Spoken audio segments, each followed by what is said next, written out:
Hi, guys. Welcome back to another episode of Between the Frames. I have a fun one for you today. And first off, no less than 24 hours ago, I experienced, or almost experienced, a photographer's worst nightmare. So, literally, my own horror story. I was so close to a very terrible situation, but I will share all those juicy details with you shortly. And then we are going to be talking all things photography retreats. So if you don't want to wind up like me and spend 5 hours in a car to a shoot one day and actually getting into a car crash, then I have all the details, all the questions that you should be thinking about asking before you book that retreat. I promise you there are plenty of retreats out there that are worth it and that can provide you with an awesome experience and really help you to grow your brand, develop your portfolio. So we are going to dive into all those things today. All right, guys, let's get into it. So, first off, I just got back from a retreat recently. It's crazy. I feel like my week has been so jam packed since I got back. I did get back, when was it now? Last week, Wednesday, I want to say. I can't believe it's been a week. So much has happened since then. I had a quick turnaround and then did a shoot up in Estes Park, which was beautiful. And then I also had an extended family session out in Winter Park. And I'm actually going to do a whole episode, I think, on how you can manage location scouting and figuring out light situations and all that kind of thing in advance of a session when you don't live near that location. Because the reality of the situation was that I just did not have the time to go and drive up to Winter Park one day and back again. Although I have visited, I've never really scouted out locations before. So I'm going to give you some tips on what to do when you're faced with a situation like that, because it can definitely be intimidating and a little bit scary, but I don't want you to feel like you should be turning away those sessions just because you've never shot there before. So all of that happened between Thursday and Sunday. And then I had a shoot yesterday. I feel kind of bad saying that. I'm not going to say what type of shoot it is just in case, but I do feel bad. So I have been experiencing like weird kind of like light stomach cramps, just kind of off, like I need to go to the bathroom. And I'm sorry, this is probably going to be a little TMI for a lot of you. So hopefully you're not cringing too much. But I think I've been experiencing that since Monday. And then yesterday was my session, so Wednesday. And I was still kind of experiencing this kind of like a little cramping in my stomach and like burping that I don't ever normally do. It was really strange. But I just kind of thought, so I'm supposed to be starting my cycle. So I was like, maybe it's connected to that. Yeah, it was kind of off. Like normally my gut is super healthy. And then I went to my shoot yesterday morning and again, still feeling a little bit off, but fine. And by the end of the shoot, I started like sweating a lot. And the house was warm for sure, but I was like, is it me or is this home really hot? But we were literally right at the end of the session. I mean, we'd already gone over, but I also noticed that I was starting to feel quite nauseous. And I was just kind of like thinking in my head, like, am I imagining this? Am I just like experiencing these symptoms because I'm super hot right now? Like it was a warm environment. What's going on? I also had taken my vitamins that morning and I hadn't had as big a breakfast as I normally do. And I don't know if you're like me, but if I take vitamins on an empty stomach, then I for sure feel nauseous. So I kind of just put it down to that. Anyway, I said my goodbyes, left the session. And as I got in the car, I was just like overwhelmed with how hot I was feeling. And like, if you're in Colorado right now, it is very hot outside, but I think it was still kind of early morning. So I don't know. It was in the 80s, let's say. It wasn't in the 90s, which is how it's been. And honestly, like I cannot handle that heat. It's too intense for me. So I got in the car, I'm like pulling my shade out, and I'm just like, I don't know, scrunching up my face and just kind of like my body is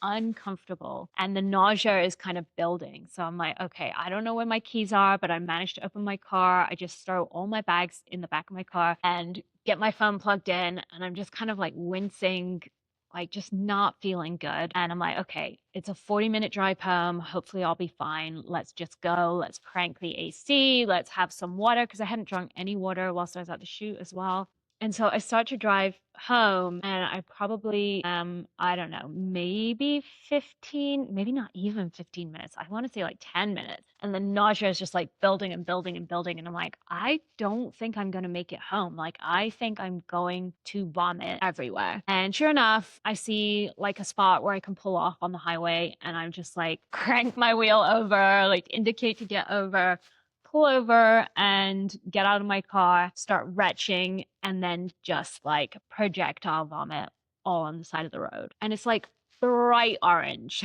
It's so gross.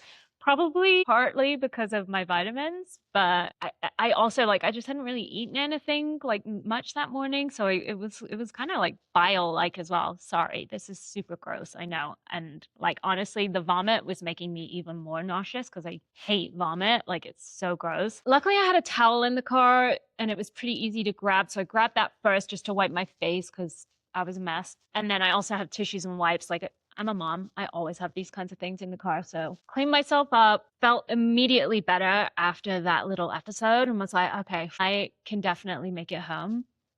So continue my drive, but probably like another 15 minutes from the house. Yeah, the nausea comes back. It's intense. And I had drunk some water, so I was like, oh, I think all this water is just going to come back up. So I pull over again. Like I'm desperately looking for safe places to pull over and also somewhat like shaded because it is hot and it's just intense when you're experiencing those kind of symptoms. Anyway, pull over, throw up again, and it's like really hard to be sick at this point because there's nothing really in my stomach. Like I just had a little water, that was it. So I'm feeling terrible and the taste of bile is like disgusting in my mouth. It's so terrible. Anyway, I only have like another 15 minutes to get home. So I make it home and I managed to get my bags inside because I just really didn't want to leave them in a hot car all day. So I get my bags in and grab my phone and I'm like, okay, I have to get upstairs because I know I have some anti-nausea medicine upstairs. So like I've got to do whatever I can to get upstairs. And like, honestly, even just going up the stairs felt so intense. So I grab a bowl. Do you guys all have like a dedicated bowl that you use when someone's sick in the house? It's gross. I'm like, I don't know that I can use this bowl for anything else, but here we go. I'm using it as a vomit bowl now. Take the bowl upstairs and just like, there's more vomiting. The anti-nausea medicine doesn't help. I have my water nearby, but I can't drink anything. And yeah, I basically just curl up in the fetal position on my bed. I have to have like pillows propped under me so that I'm somewhat inclined because I feel like that helps a lot when you are experiencing those types of symptoms. Yeah, and I will say it was both ends, so not nice. Fortunately, the other end, let's just say, was not terrible in the sense that I could kind of control it. So like I could get to the bathroom in time. But yeah, it was awful. And I basically spent the rest of the day in bed. I kind of was in and out of sleep. Fortunately, everything kind of subsided and I just sort of like fell asleep. But I was like my body was having fever and chills and just all kinds of things. Like it was very unhappy. But I cannot believe how quickly all those symptoms came on. And I am just so, so grateful that it did not happen whilst I was at my client's house. Like, thank God we finished the session. And yeah, I'm also grateful that this was kind of a session where I actually didn't touch my clients a whole bunch because I do like as soon as I figure out that I'm sick from something, I feel immediately bad and irresponsible for being around people because I'm like, I don't want to get them sick. So like I would never go to a session knowing that I'm sick and potentially contagious. But anyway, I'm really, really hopeful that whatever I had was maybe something I ate. I don't know. The rest of my family seemed to be doing okay so far. So that was kind of like good reassurance to me this morning. Nobody came down with anything in the night. So I kind of felt relieved that okay, hopefully I haven't infected this family that I went to see yesterday. But yeah, it just made me think. I was actually also listening to a podcast episode about photographer horror stories on the way home. And I just did one coincidentally recently. I think it was last week. I'm kind of getting sidetracked with which episode I'm on now. I think this is episode 8 and the one last week must have been episode 7. But yeah, you should have a listen to that. But it was funny because I was listening to these horror stories and there was literally one where somebody pooped her pants like almost during the session. She kind of made an excuse because she knew it was going to happen. She was like, oh, I forgot a lens in my car, and like ran off, but essentially like pooped herself so bad. Absolute disaster. Like nothing like that has ever happened to me before, but obviously I came very close yesterday. So now I'm kind of just thinking like, regardless of the session, I think I'm always going to have a spare change of clothes in my car just in case. Like, you never know what's going to happen. And yeah, that would be my worst nightmare. Like, imagine if I threw up on myself at my client's house and then had to, I don't know, drive all the way home, whatever. I think it's just like a good little contingency plan to maybe have some extra clothes in the car, especially if you're going to be away for several hours. Okay, so that was that. I'm feeling so much better, and I got so much sleep yesterday and overnight that I truly think this is like the best I felt in the longest time, which is so nice. So then let's see. So I just got back from Crested, Butte, like I mentioned last week. I was on a photography retreat with Emily and Sophia, who were the hosts. I will tag them in the show notes. But yeah, they did an amazing job, I have to say. Like, I think it's really hard to check all the boxes so that every single person is 100% content with what you deliver on the retreat. But I think they pretty much like got everything spot on. I had wanted to record a podcast episode with Emily in person after the retreat, but unfortunately it was just, I needed to get home and they were still kind of packing up, and then they wanted to do like a final goodbye, have a quick coffee morning with people. So I was just like, unfortunately, I can't really hang out any longer. So I was not able to do that in person, but for sure, I'm going to have an episode coming up soon where I talk directly with them, because I think it's really, I don't know, it gives you that other perspective of everything that's going on, what it's like for them. I just think it's helpful to know that other side of the story, and yeah, everything that went into it, because I can imagine they were working on this retreat for months and it's a lot of work. I mean, it's an entire event that they're planning. So yeah, going to Crested Butte, I was a little nervous before we left because of the wildfires, but the route there was pretty much safe. It was definitely hazy in places from the smoke, which was sad. And it was a long drive too. It was 4.5 hours to Crested Butte. But I mean, I've been on retreats where I have to fly, so it's a whole day of travel anyway. So it was kind of nice actually to just be able to throw my things in the car and take this super scenic, beautiful drive through the mountains and through all these beautiful passes. So I think it's called Cottonwood Pass is one of the passes that you drive through if you're coming from my area. And yeah, it was just really stunning. So I kind of stopped a little bit on the way just to take a few photos and video.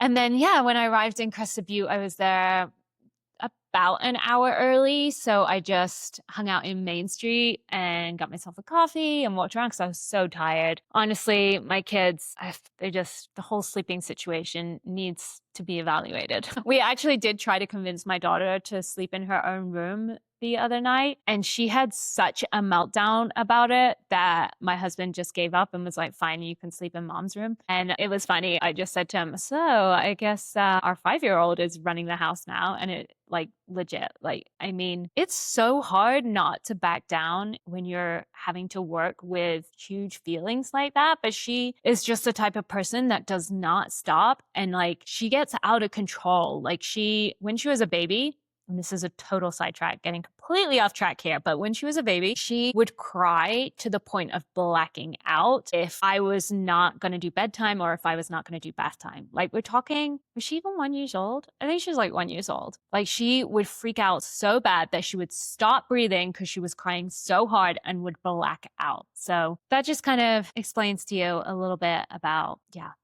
the drama levels of my daughter. So there we go. Anyway, yes. So driving there was a little intense just because of the length, but honestly, I think driving during the day is way easier for me than driving at night. So it really wasn't a problem at all. And then after my Crested Butte retreat, I did already mention I did that Winter Park session, and that did mean that I was going to have to drive home late at night. But honestly, I was like, I'd rather get home at night than spend over $200 on somewhere to stay the night or I'm probably not going to sleep great anyway. And also, the traffic is less at nighttime. So it was going to be a quick drive. It's only like 90 minutes when there's no traffic, which is amazing. And I just like had caffeine late in the afternoon and I was fine. So there you go, my little hacks for staying awake on the road. Okay, so let's dive into all things retreats because I've been on quite a few by now. Let me see. I was counting them up the other day. So I went to Savannah, and then I think after that I didn't go anywhere until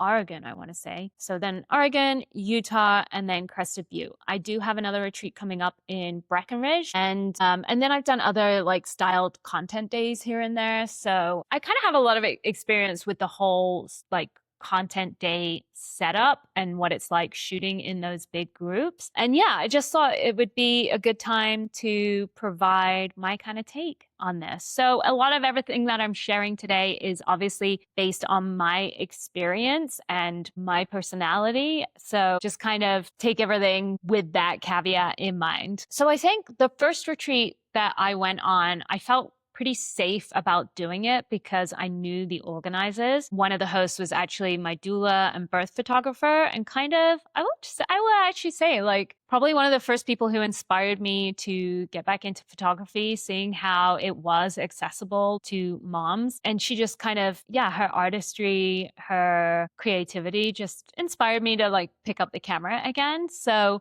that was kind of fun to go on a retreat with her because it felt very full circle. So there was already like a high amount of trust built into the retreat. Like I didn't really have to think too much about it. I honestly like just needed to kind of get away and have some downtime. But I also did want to learn some things for my business because I was still kind of new in my business. And I wanted to have an opportunity to shoot more creatively and just kind of practice my skills and then learn from everybody else around me. So that was kind of one of the first retreats I went on, and the reasons why I wanted to go on that retreat, and also how easy it was for me to sign up. Because there was already this huge amount of trust built in. So I think for other hosts and for you guys, if you're listening, for you as attendees, I can understand why there's a lot of hesitation to sign up for a retreat, because there is a big trust component involved, and you can never be certain of the people that you're going to be surrounded by and whether the people organizing it are really going to be true to their word. So I think the other reason that people are nervous to book retreats is, it can feel like a big investment. And maybe you're going to be worried that you won't get your return on your investment. And then also it's time away from home. So maybe you have kids or other responsibilities. Maybe you have to take time off work. Like there are a lot of friction points to kind of give you pause or make you hesitate before considering going on a retreat. And yeah, I think it's important. Those are all valid reasons, but I do think that there's a ton of value in going to retreats. So we are definitely going to look into some of the questions that you should be asking to help kind of minimize those concerns and ensure that you're going to get the experience that you want. Okay, so I think the first question before you do sign up for a retreat that you have to ask yourself is, well, what am I actually doing this for? Why am I buying this? Like, what are all the reasons? And just kind of write them down. Like there could be a lot of reasons why you want to go on the retreat, but write them all down and then kind of prioritize them in order of importance. So maybe you want to build your portfolio. Maybe you are wanting education. Maybe you're wanting community, because you definitely can get that there. Or maybe you just need a break from life and that kind of opportunity to feel recharged and creatively inspired again. I think, especially as moms, going on these retreats can be hugely beneficial. I think the weight of life gets heavy, even if we have so much gratitude for everything that we have in our world, doing the same thing day in and day out, caring for everybody else around you, and then caring for your clients, caring for your sessions. That is a lot of energy you're expending outwardly. And so I think these retreats are a huge opportunity for you to just be focused on yourself for a few days. Even if you are working and going to shoots, you're not having to worry about all these other things around you.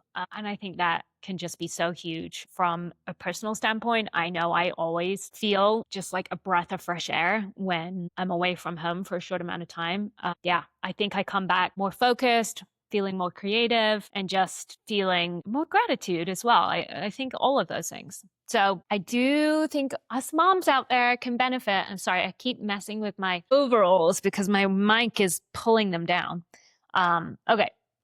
So figure out all the things, all the reasons why you want to go on a retreat, and then prioritize them. And that'll give you some good insight in what to look for when you're doing your retreat research. So I do think one of the reasons that I am quite often drawn to specific retreats is the locations that are being offered, whether it's a place that I personally have just always wanted to visit, or whether I know that these images are going to look great in my portfolio. Maybe they have the same kind of environment or imagery that would blend in nicely with my portfolio. So for example, when I was in Utah, I knew that the kind of mountain area that we would be in would blend well with my Colorado content, but also I could utilize that content and showcase, hey, look, I shoot elsewhere too. If you are interested in being a destination photographer or a photographer that travels. So location is big for me. I love to travel, and I do feel like I am immediately drawn to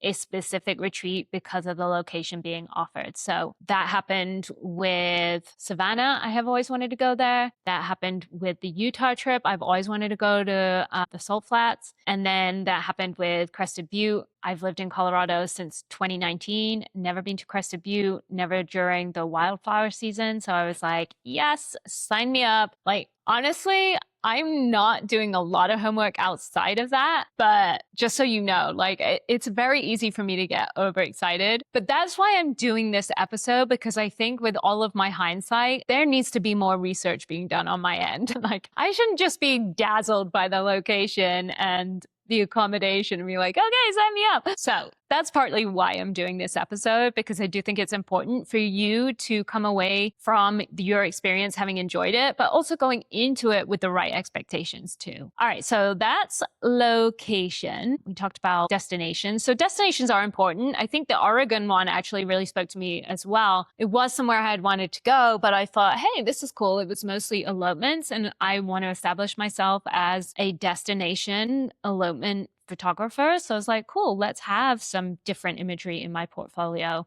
Like, if anything, it'll make things stand out and yeah, just be visually appealing in that sense. Okay, so next thing, I think this is kind of important, understanding who's going to be in the accommodation, where the accommodation is, kind of comes into that as well. And then just knowing, is there going to be like a split accommodation deal too? Because sometimes the retreats can be on the larger size, and sometimes the Airbnb or VRBO or whatever it is being provided there may not be homes that are big enough to house that many people. Okay, so things to think about. Who else is going to be in the house except for the photographers? I have experienced this a few times now, and honestly, I don't really know how I feel about it. I think it sort of depends. So sometimes you may have other people in the house too. For example, if they are promising a chef and they're bringing that chef from home with them, maybe the chef is staying with you. If they have promised you no transportation is needed, maybe they are bringing a driver along with them. Maybe sometimes they're just bringing a partner along with them who's kind of acting as like another assistant, because I will say, like, hosting a retreat is a lot. I would be amazed if anybody is doing it entirely on their own.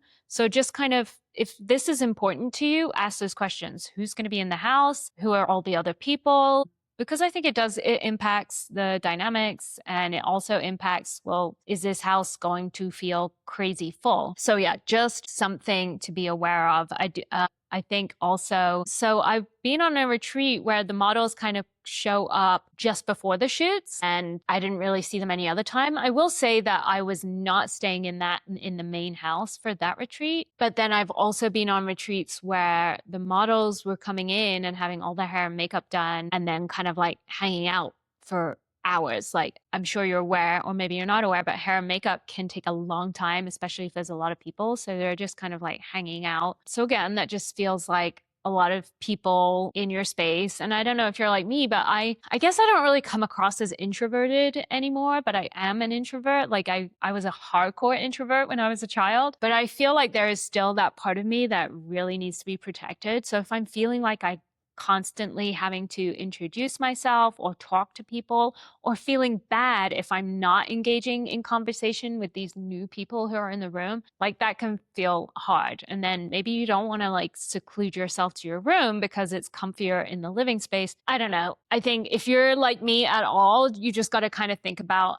ways in which you can protect yourself in those sorts of circumstances, but also just finding out in advance, because not every retreat host is going to invite all the models into your space potentially. So yeah, just something to be aware of there. And yeah, and then just also asking the question about, well, are you bringing family members? You know, who are all the non-photographers who are going to be staying with us? Because I think when we know we're all photographers, there's just this easy shared common bond. But when we're sharing the home with other people who are just not photographers, then we have to kind of engage in like small talk. And again, if you're introverted or maybe you just hate small talk, then yeah, maybe you won't enjoy that too much. I think the other important thing, so the next category I want to talk about is the clarity or transparency around the itinerary. Now, I know ironing out all the details and the full timeline of shoots and everything for a retreat can maybe not really be fully coordinated until a few weeks or a month before. But I do think before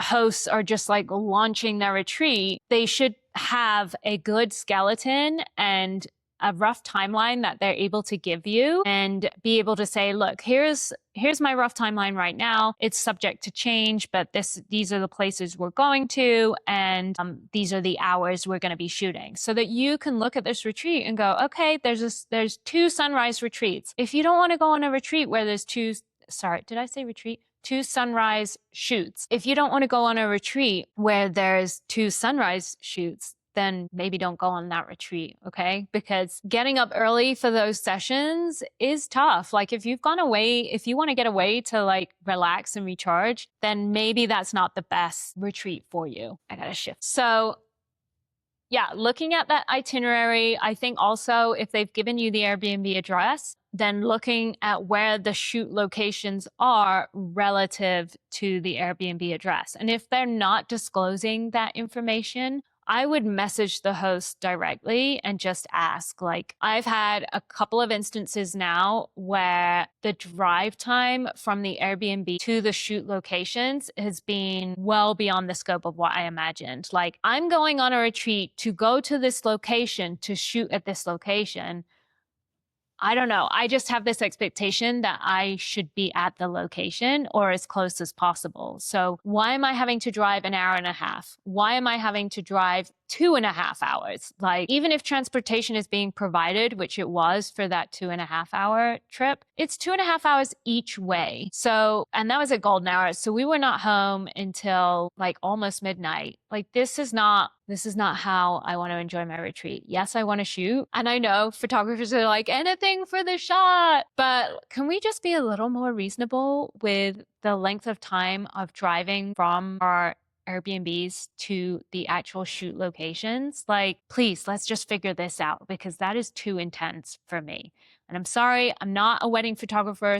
Like, guess I'm not typically used to driving long distances, but I'm also a mom with a almost 42-year-old body. My body does not like being stuck in a car that long. Okay, I'm going to stop ranting. You could tell I was very upset by these drive times. Okay, but again, like if I'd had that transparency in advance, I think I would have been okay with it. But a lot of this information was not provided to me, and I didn't think to ask. I just I think I was working on the assumption like, okay, the locations are going to be nearby. We're talking 30 minutes, maybe 45 minutes. I never think that a location is going to be an hour or more away. I just think that's too much. I don't know. It has to be like a crazy location for me to be okay with that. Okay, I think we should move on. But yeah, don't be afraid to ask, I guess, is my takeaway. Like, if you're not finding all that information upfront, definitely ask about it. And then one final thing I will say on this, just kind of look at that pacing, like how are the shoots spaced out? Are you going to have any downtime? Again, if that's something that's important to you, because sometimes depending on the length of your retreat, there may not be a lot of opportunity for downtime, and maybe that's fine. Maybe you're someone who likes to be on the go and your purpose is to be there for the portfolio building and you want to get those shots,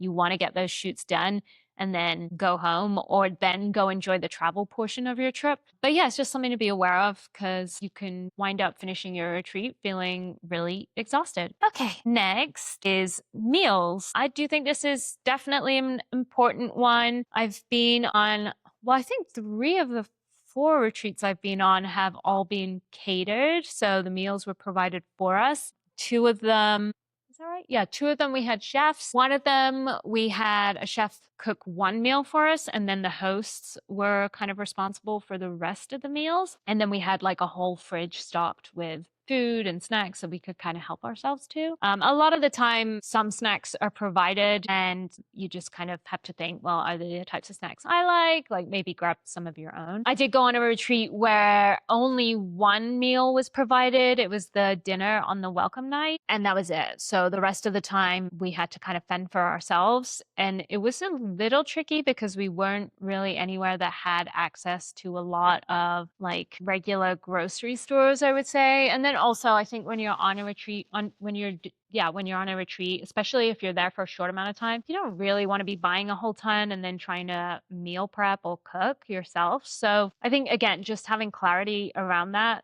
The one where I didn't have food provided for me was, I think it was literally 2 nights. So we got there night 1 or late afternoon, and then we had shoots all the next day. So then we had a second night and then people who wanted to go out for dinner went out for dinner. Other people did other things. And then we had a sunrise session the next morning and then we all left. So it was kind of fine. Like I didn't really need a whole catered meal experience because we were there for so little time. And honestly, like I'm the kind of person that can survive on basic foods like protein bars, nuts, apples, like just like easy portable foods. So one of the girls I was with when we were driving back from one of the shoots, we stopped at a grocery store and just grabbed a couple things to kind of tie us through to the following day. But yeah, that wasn't a big deal at all. And then I will say for the ones where I've had food catered for me, again, this kind of comes down to like a person, like understanding how many people are staying with you. So the chef stayed with us, and it did feel a little intense from the perspective that it sort of felt like she was always in the kitchen cooking or preparing. And because it was open plan, it was like, it was very noisy. So like the fan by the cooker was always going on. There was always like pots banging and things being washed up and things being chopped. Like just imagine if someone is in your home like meal prepping nonstop, essentially. Yeah, I just did not really like that. I understand the challenges of having your meal prepared for you and maybe not having access to the kitchen or maybe having to prepare offsite. But yeah, I don't know. I think if I was hosting my own retreat, I would just kind of look into alternatives because it is pretty disruptive to have all of that like kitchen happening going on whilst other people are trying to enjoy quiet time in the living space or yeah. So I didn't love that, but maybe you wouldn't care. I do think also just the way that the kitchen and living space were laid out obviously impacted that. So the noise just went everywhere. But I also feel like she probably could have scaled back how much she was doing. Like, I kind of feel like maybe she was trying to impress everyone and do like an incredible job. And yes, the food was phenomenal, but I just think it was too much. I'm just going to say that it was too much. It was more than we needed. It was, yeah, I just wonder if there was like a simplified way that she could have prepared all those meals. And I feel bad saying that because truly, like, you can tell her heart and soul goes into cooking and she's great at it, but it did just diminish the enjoyment of the space that we were sharing just a little bit. So what else do I want to say about food? Yeah, just ask questions, find out if the chef is preparing meals, are they staying with us? Are they going to be using the kitchen to prepare all the meals? Just ask those kinds of questions. I think it's more important than you realize. The last retreat I was on, the chef did not stay with us, and the kitchen was kind of tucked away. It wasn't part of an open plan space. So I honestly don't know how much he was preparing in the kitchen itself, like how much of the cooking he was doing there. I remember smelling flavors, but yeah, I can't recall, which is a good thing because it felt like then he wasn't really in our space. So again, some of these things can be controlled by simply by the layout of the home. So that's maybe something for a retreat host to consider if they are inviting a chef to come along with them. Okay, moving on, we are going to talk about education. So I have been on a couple of retreats now where specific education is being provided by people other than the host themselves, which I think is great because it feels like a dedicated lecture. It feels organized, it feels informative, and it feels hugely beneficial. I mean, I think anytime you are hearing information from other photographers, they're sharing their experience, they're telling you what works well, what doesn't, you are learning. You are sitting there nodding your head like, yes, I agree. And it feels so good to know this is how other photographers feel, because I think that's part of it when you are running your own business and working on your own so much, you forget all of the thoughts and all of the things you're feeling and having to work through are most likely being shared by other photographers in this community too. So I think, yeah, the education is always helpful. But yeah, if that's an important part for you to go away and also get some education, then just figure out what that education is. Ask questions. Who are the educators? What are they providing? Because sometimes, again, retreats will tell you in advance, hey, we're going to have educators, but they don't have all the information yet. So try to get that information. I really do think retreats hosts should be providing a lot of this information up front and not just kind of like winging it as they go along. But yes, I know some hosts are probably planning as they go along, but I do think this is some of the information they should have planned in advance. So also talking about education, I got to stop messing with my overalls. I want to talk about models and styled concepts. So I don't think I've really seen any retreats advertised where they haven't really had all the themes and concepts kind of fleshed out. But yeah, just make sure you take a look at that information. So for example, Western elopements have been pretty popular this year. What else am I seeing? Engagement sessions with a picnic or kite flying or something like that. Just kind of looking at the colors. Usually they provide color palettes, they provide styling concepts. So yeah, just kind of look at that and see if that's the kind of vibe that you want for your portfolio. Also look about whether there's going to be any kind of inclusivity. So are there going to be any same-sex couples during any of the shoots if you're doing couple shoots, or same-sex in families if it's a family session? Because I think that's something that I definitely want to showcase in my portfolio, and I just haven't had a ton of opportunity with same-sex relationships. So yeah, it was really cool that I actually didn't know this originally, but I learned as Emily and Sophia were sharing information. And this is also partly me, like I am not always absorbing 100% of the information that is being provided to me, but whether they shared it at the beginning or not, I cannot remember. But yeah, we had a same-sex couple for one of the elopements, which was awesome. So if that kind of stuff is really important to you, find out about that if it's not being advertised or showcased. Yeah, and then just making sure you're kind of on board with all of those themes and concepts. Okay, whew, my goodness. I have so many more points to share with you. I'm gonna try and get through them quickly. Okay, so next up I have is shooting rotations. I feel like there are a lot of different ways to shoot in big groups, and I do feel like this is often a point for contention as well. It's really hard, you guys. I've got to give it to the retreat host. Like, it is hard to set up a situation where everyone can get the shots they want and not feel like people are getting in their way. I feel like some of the things that can help with this is obviously the group size. So if you see retreats that have more than 8 photographers, just keep in mind, like, there's also going to be other people there. So maybe if there's 2 hosts, they're also shooting. So now you've got 10. So keep in mind, like if it advertises 8 photographers, there's really going to be more people there. So just keep that in mind. And then the other thing is just kind of how the host sets things up. I think most photographers are becoming more aware of this system, but essentially shooting wide to start and then getting in closer so you get those mids and then moving in tight. And you can kind of just do like a little line for those tight shots so that everybody gets their chance to get the shot and then move out the way. And I think that's something I'm trying to get better at. I am a bit of an overshooter, but get your shot and be done. Like you don't need 100 photos of the same thing. So let someone else take their turn. So I kind of prefer that the entire group shooting one session together. Quite often you will see 2 shoots running at the same time. So one group will be with one set of couple or family or whoever it is, and then the other group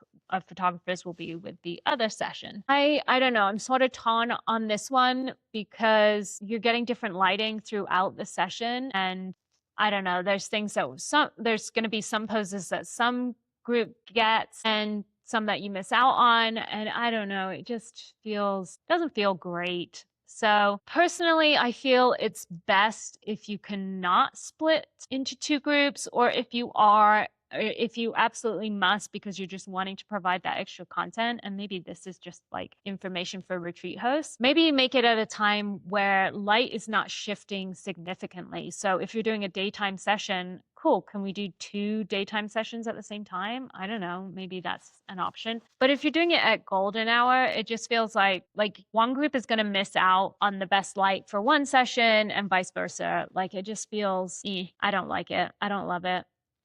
That's just kind of my opinion. I don't know what the answer is. I'm just saying I don't love that situation. I will say as well, I was at a retreat where we had 3 sessions at the same time. I feel like the host just really wanted to maximize the golden hour sessions, and we didn't have any shoots any other time of day, which I do feel was a mistake. It's not like a colossal mistake, but I just think we didn't need to pack 3 shoots into one night, which then essentially meant like we got 20 to 25 minutes with each model group. So yeah, that was not the best organized in my opinion. So I'm not a fan of splitting up people into 2 groups, but again, if you feel like you wouldn't like that either, then just ask that question, find out what time of day those shoots are happening so that maybe it's not such a big deal. Okay. Let's see. Okay, sleeping arrangements. I don't really need to talk about this for too long, but yeah, just to ask about bedrooms. Again, a lot of hosts are upfront about this, but find out whether you're going to have to share a room, whether there's going to be bunk beds, how many bathrooms there are. I feel like it's a key question. I stayed in a house that only had 1 shower in it, and there were supposed to be 8 of us sharing this house. Fortunately, some of the girls decided not to stay there. One person couldn't attend the retreat, and then 3 of the girls decided not to stay because I think a couple of them, one of them definitely had like injuries and the other one was pregnant, and there were these crazy steep deck stairs all the way up to get to the front door. So I honestly do not blame them not wanting to deal with that every time we were having to leave or get back to the house. So it ended up we were just 4 of us in this house, but even still, 4 girls sharing. We had 2 toilets, so 2 bathrooms, but only one had a shower. It looked like the shower had been taken out of the second bathroom. It was so strange. I was just like, how would any family ever stay here? Because yeah, it's just like, it's a beautiful home, but the bathroom situation was tricky. So yeah, have those conversations. And if you're a mom like me, don't be afraid to advocate for yourself and say, hey, look, I'm a mom. I never get any sleep. I would really appreciate it if you could allocate me a room on my own. Just ask the question. I for sure would imagine that the retreat host would be like, oh, this is a high priority for this attendee. I want to make sure she's happy. I'm going to give her her own room. I don't know if retreat hosts already assume this about me, but I've been very lucky and I quite often get my own room. So, but yeah, I will 100% be asking for my own room in the future.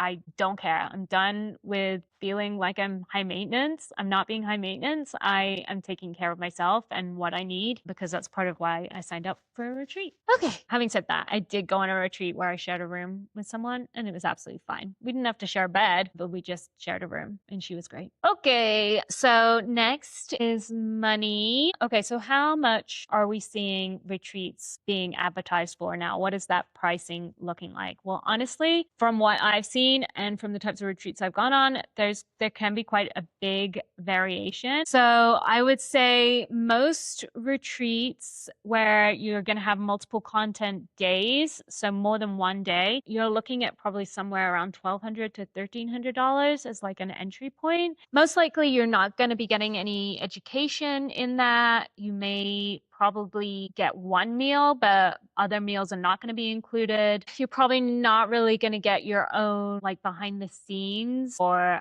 headshots if that's something you're interested in, unless you want to organize a headshot swap with another photographer who's attending. Yeah, the accommodation is usually always nice, but yeah, there may be some limitations there on like how many bathrooms, how many bedrooms have bunk beds, that kind of thing. So just kind of, have different expectations if you're paying less. I would say that the $1,300 retreats I've seen are still doing a really awesome job in the content they're providing, in the styled shoots they're setting up.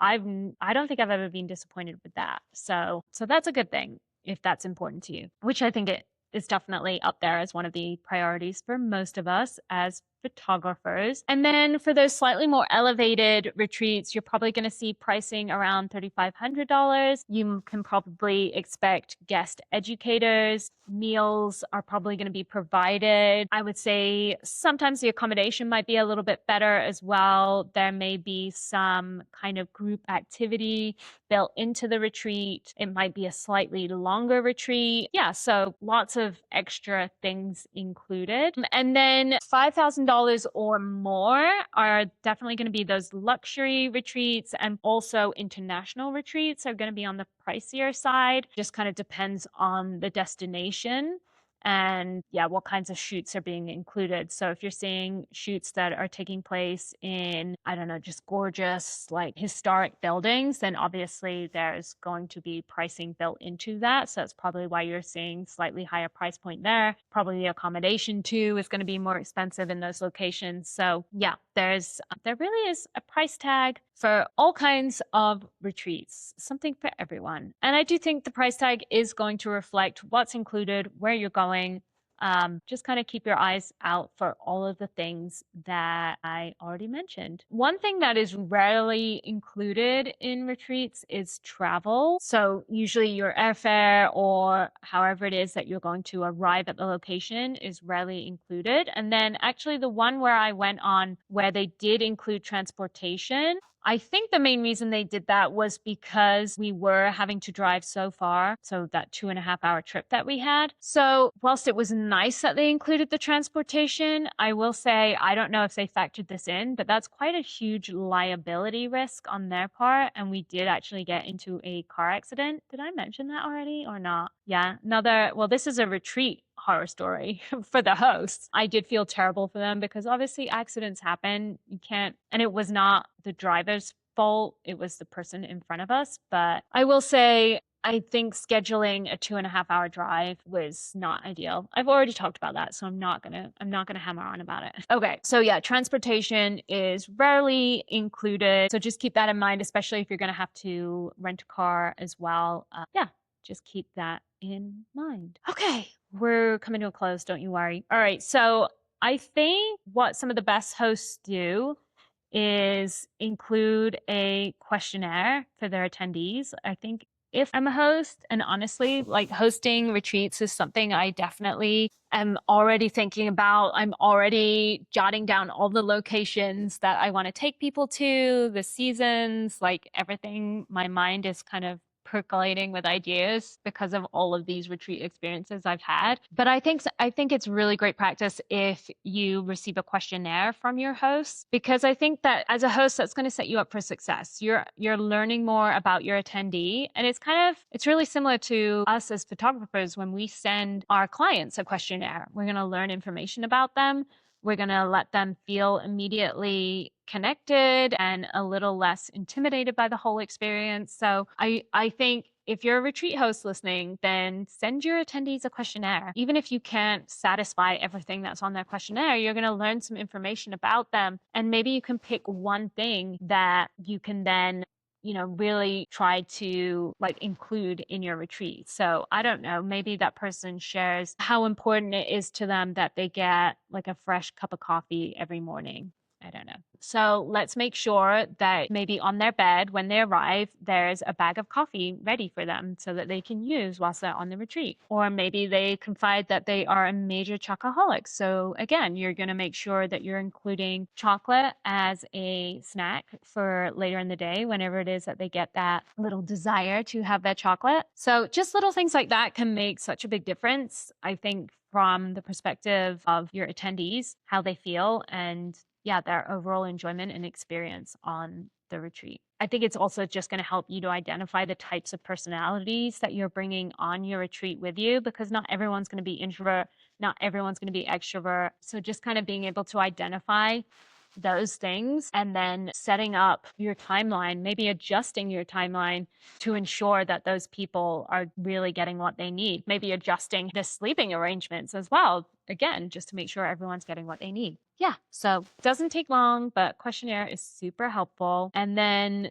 I already mentioned this, so I guess this is kind of a teaser, but yes, I do feel like hosting a retreat is on the horizon for me. I'm very tempted to host one super soon, but I also want to make sure I'm giving myself enough time to do all the planning required. And I'm just kind of conscious of how much is going on right now, the fact that I'm about to be away for a couple of weeks. And yeah, I don't know. Life with kids just seems crazy. But for sure, it's coming. I feel it. It's building and I'm busy creating in my head on paper. So just stay tuned and I will keep you posted when the time comes. So yeah, thank you so much for joining me today. I do hope to be able to schedule that episode with Emily real soon, because I think it would be so valuable to have some insights from her as a retreat host. And then she's also a phenomenal photographer. So just talking a little bit about her story, her background, where she came from. I think it's so interesting to learn about all of our backgrounds as photographers and just, the journeys that we've been on. So it would be great to have her on the podcast soon. And then, well, let me ask you this, actually. This may help me. Where would be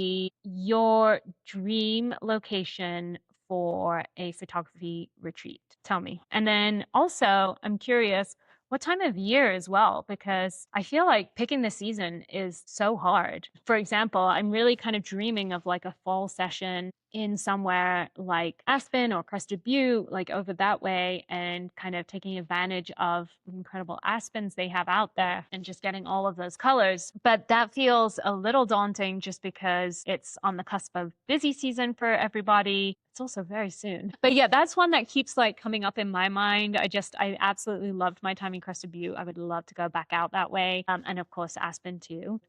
All right, that's all we got time for today. See you.